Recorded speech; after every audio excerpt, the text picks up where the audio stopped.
So hello and welcome to yet another episode of What's on My Table, and today we have a very interesting piece of equipment here. Number one, we have the Galaxy S22 Ultra, which is the phone that I decided to finally buy after a lot of research and looking at videos and looking at the iPhone 14 Pro. And this was a very last minute decision which I took because I thought there's no point waiting for the S23 because it's going to cost me another 20,000 extra. And furthermore, I'd been waiting for a good amount of time. I had my last phone, the one I'm recording on at the moment, which is the S9 Plus, and I bought it back in 2018, and now we're already in 2022, and it's nearing the end of 2022, and I needed some quick motivation to make these videos more interesting, so I thought, why not get another camera? So I do not plan to give off my S9 Plus because it makes a greater video, so I could use it as a second camera while I'm doing shoots like this, because picking up a mirrorless camera, or an SLR for that matter, is quite a laborious task. Setting it all up is good fun, but if you have a lot of space, that works. So I have a room which is like really packed, and putting all these cameras in there can be really challenging. So I thought, why not just buy another phone? Because you are like using the phone almost like 50% of your everyday time. For me, it's almost 60 to 70%.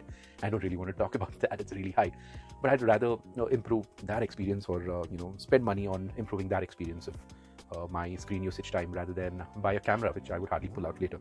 So I had a last minute idea to just step out of the store and go back home and get a ZV-1 for vlogging, a Sony ZV-1, but then something just stopped me, and I was like, I'm going to buy a camera and just keep it aside, so I'd rather buy a phone. And so here it is, the S22 Ultra. But this unboxing is not about this, because it's already been unboxed and it's in a pretty bad shape. I need to get my case for it, which is coming in tomorrow. But this video is more about this particular Galaxy Watch 4, which came free. Not really free, I think it came for a cost of around 3,000, along with this S22 Ultra. So I went for the maximum spec version. I think there's a 1 TB in the US, but this is a 512 GB variant with 12 GB of RAM. So that's pretty good, because I didn't want to buy another hard drive and transfer the data. And there are times when you're traveling and you really need more space to probably shoot in. Some of the images are being shot at almost 108 megapixel, which is not really that big when you look at the dimensions. It's around 12,000 by 9,000, which seems small, but it's actually pretty big, and it creates a file which is almost 13 MB.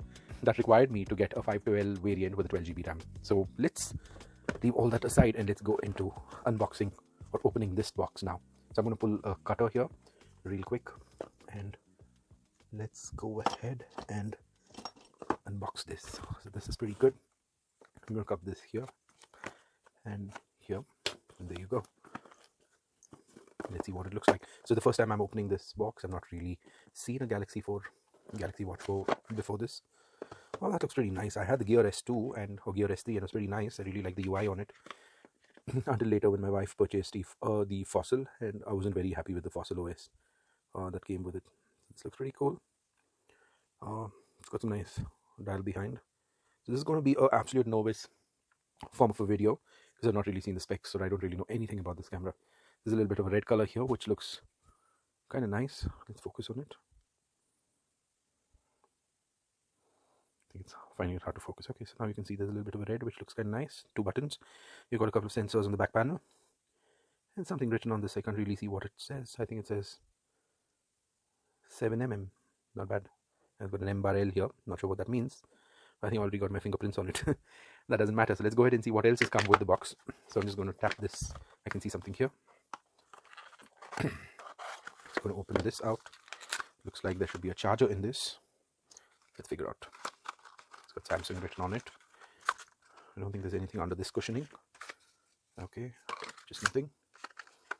Oh, that's nice. We've got something in here. Anything else inside this? Well, not really. That's it. So this is the charger. We've got a normal USB that will connect to this, and this is not detachable like in my older version of the charger, which I got with my Gear S2. So I think this is pretty cool. It's good because you don't want this coming out every time. So it's more like a charger which just plugs in, but instead of the plug-in, you've got this wireless thing. So what are we waiting for? Let's go ahead and connect it. So now that looks more like it's charging, and this looks pretty cool at the moment with this kind of rotating green graphic. So this is for sure charging at the moment, and this looks pretty cool. Let's stop. Did it? Maybe, yeah, a click will make it show up again. So I'm going to keep this watch nice and safe, and I'm going to use it to monitor my everyday activity, which is very important, considering I've reached the age where I need to monitor these things on a regular basis.